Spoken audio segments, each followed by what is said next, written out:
In this chapter we are going to take a look very briefly at KNX RF.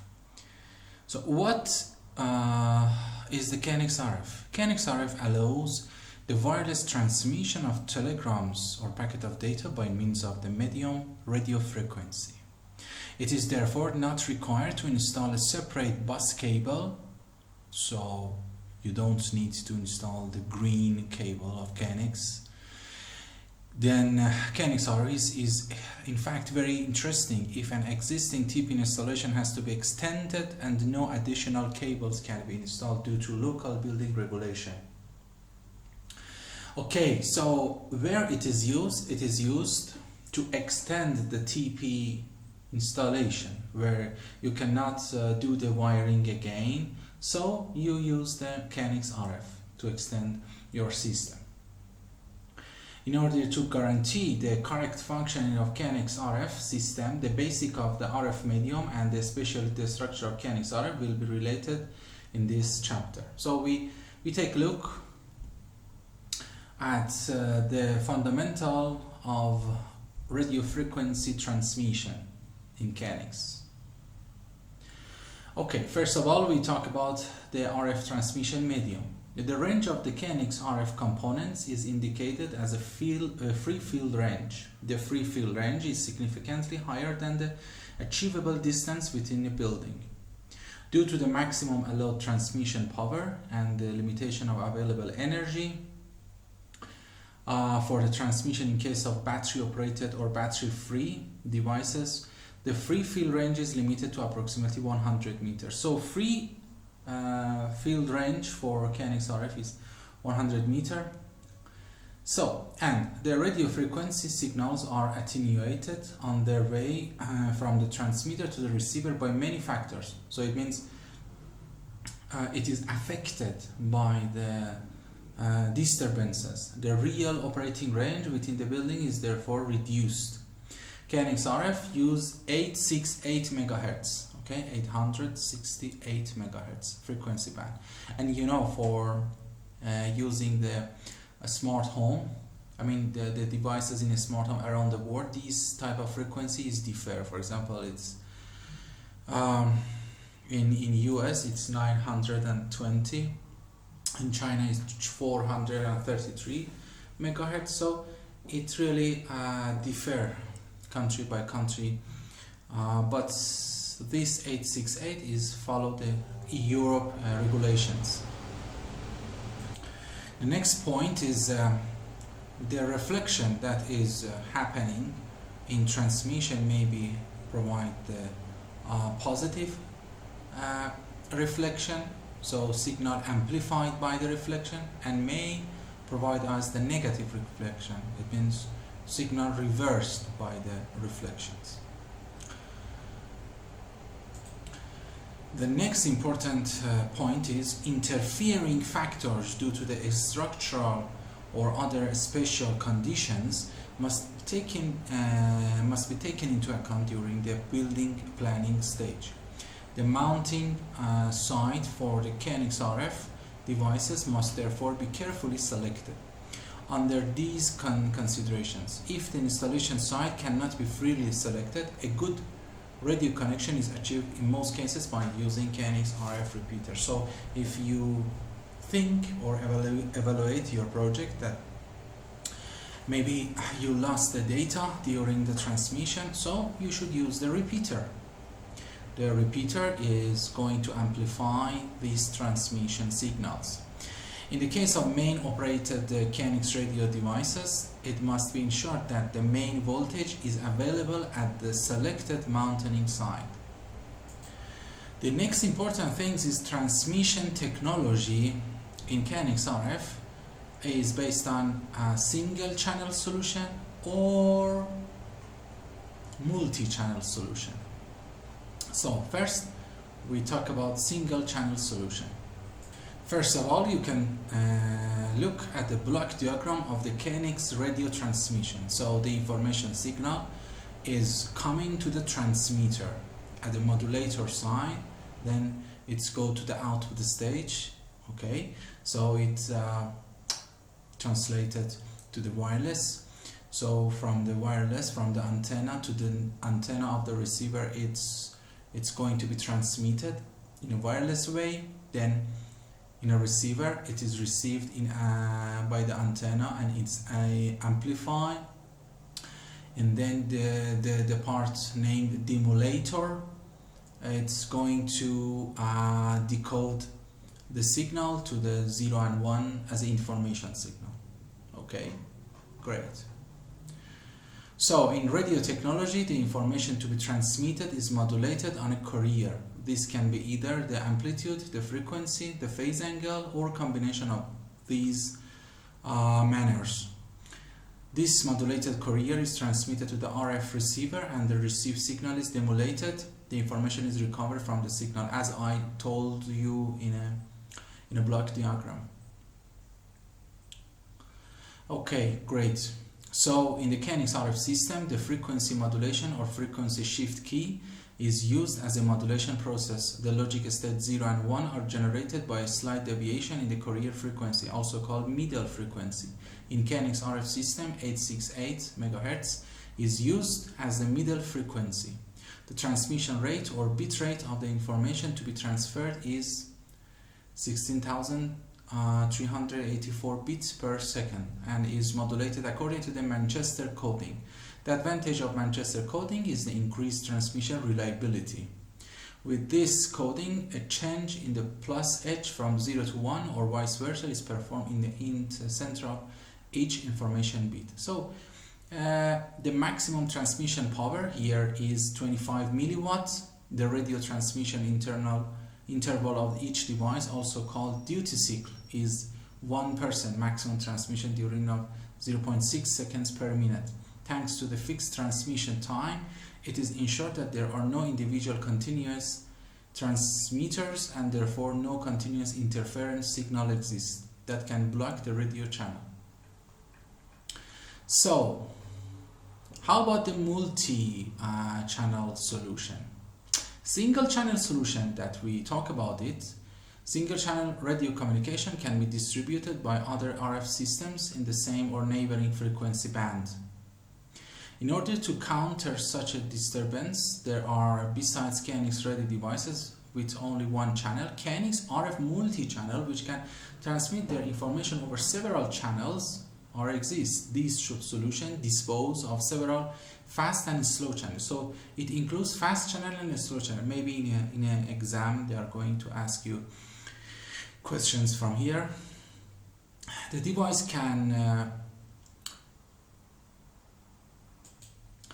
transfer from one occupied channel to one or more further channels.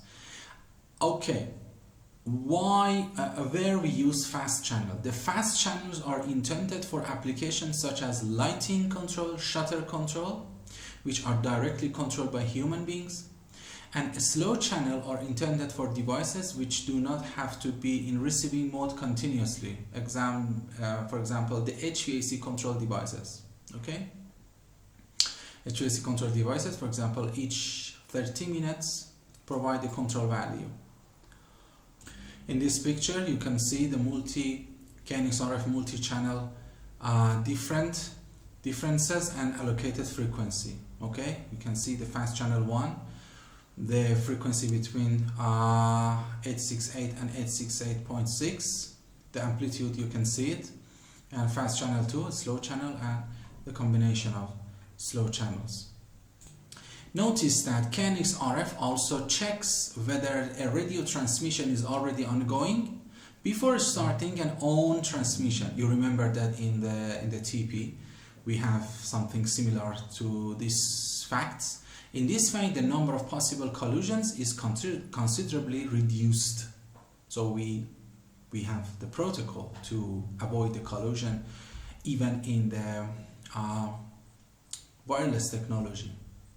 The next important thing is KNX Rf in general natively supports long frames. This is necessary to be able to support the KNX secure application layer used for security application, which can also be used by other KNX media. This allows authentication and encryption. In this way, the media coupler does not constitute the weak point in the security concepts. As such, KNX RF devices can use for applications such as metering, access control, fire alarm. You can see in the market nowadays that most of the KNX RF coupler support KNX Secure. On unidirectional devices send a telegram immediately if required. In a case of collision, the telegram has to be sent again. Due to the duty cycle of 1%, it is nearly excluded the collision occur. Bidirectional devices check whether the radio channel is free before sending a telegram. If a channel is occupied, the device waits until the radio channel is free and then send the telegram. This is for bus access. KNX RF devices are available in a flush-mounted, surface-mounted, and built-in version. The flush-mount devices mostly consist of equipment for switching or dimming lights, for controlling shutter drive or main equipment on which push button for operation are clipped on. The RF communication part can then be integrated in the mounting surface or in the device itself. For example, in KNX L-Snare devices, you can see the flush mount devices that you can put it in into the flush mount housing behind the keypad as an actuator with input, for example. The flush mount devices mostly consist of equipment for switching or dimming light, for controlling shutter drives or main equipment on which push button for operation are clipped on. The RF communication part can then be integrated into the mounted surface in the device itself. I mentioned that. As a surface mounted or built-in version, various sensors, actuators, or combined devices are available, which can be mounted, glued, or built into various locations and surfaces. In case of KNX RF component, the classical separation between bus coupling units, application module, and loadable application software in most cases does no longer exist. They are complete devices. So when you have some KNX RF devices, you cannot separate it to different parts. You remember the bus chapter. All of them are in the same one device. They are complete devices in which the application software is preloaded in case of E-mode devices or loaded by ETS in case of S-mode devices. So here also we have the E-mode and S-mode devices. According to their function and application, the devices are designed as a unidirectional or bidirectional radio transmission. So it is a one-way or two-way transmission. Only send or send and receive data. Okay. Unidirectional devices can either only send or only receive. Only sending devices are mainly battery-operated sensors or detectors such as handheld or wall-mounted transmitter, binary inputs, and door-window contacts. For door-window contacts, for example, you can see the wireless from the Siemens. Or for sensors, for example, you can check the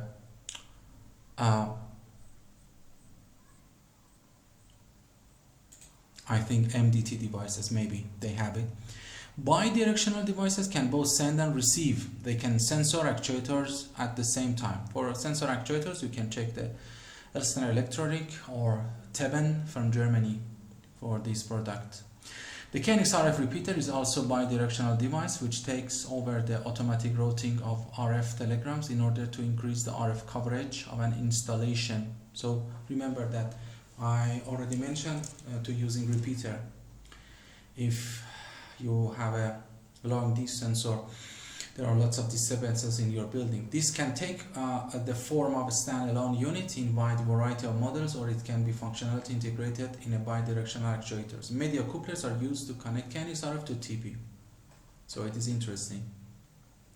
To connect KNX TP to the RF, you should use the coupling.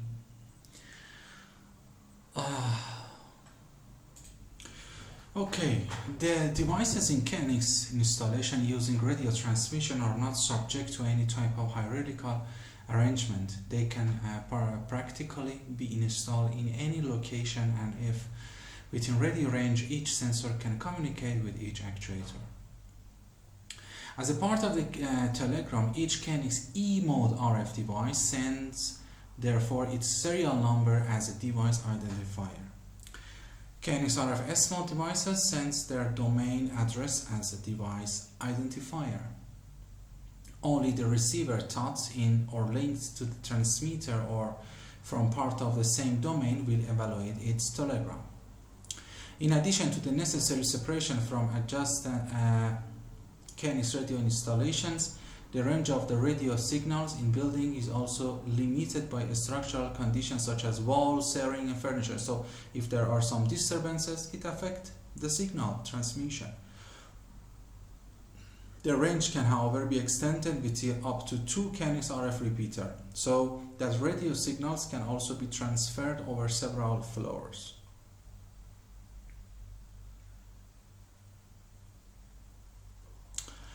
Okay, combination of transmission media. One of the big advantages of KNX is the possibility to use different transmission media, TP, RF, IP, in one system. Therefore, a KNX system can only consist of pure KNX RF devices, but can also be combination of KNX RF with other media like KNX twisted pair. Okay, so here it can be used as a pure KNX RF or in combination with TP when you use media coupler.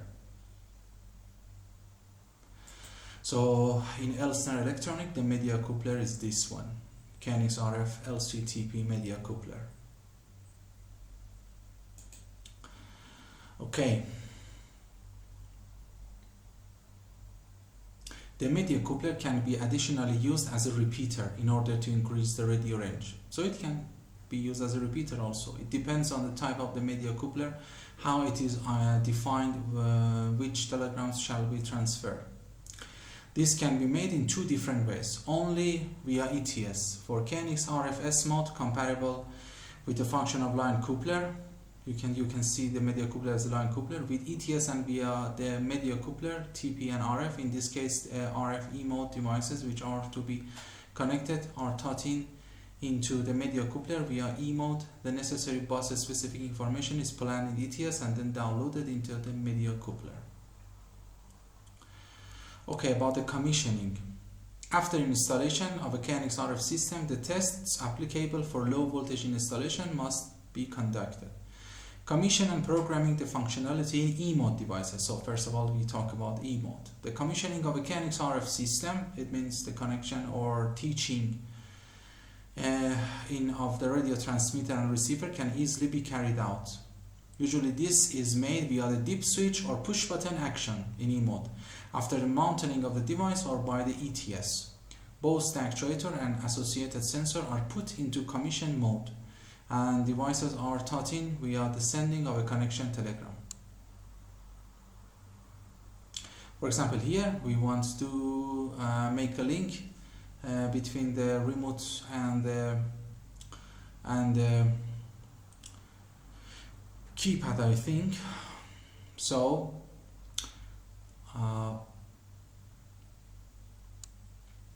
first of all, configure mode of transmitting and receiving. For example, here in this device, in this remote, we briefly press the configure button on the transmitter. The configure LED of the transmitter and all receiver within the radio range light up.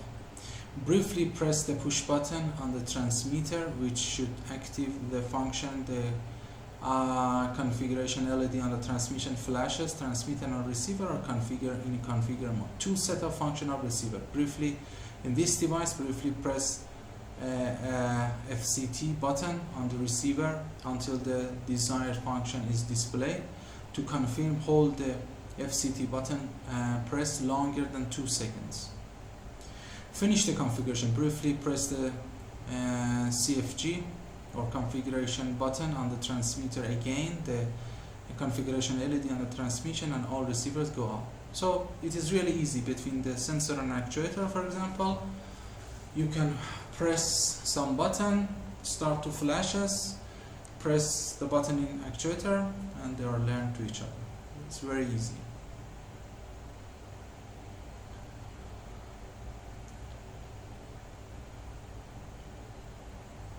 So in RF, You have the keypad with actuator inside, you have the keypad with actuator inside, and you have the remote control.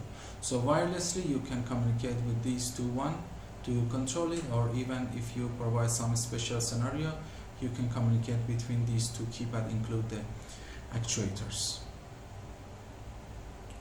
And commissioning and programming the functionality in RF S-mode devices with the ETSUs. In case of commissioning KNX RF S-mode devices, the procedure is to large extent similar to that of the S-mode devices. Each RF line get a unique domain address. Remember about the domain address.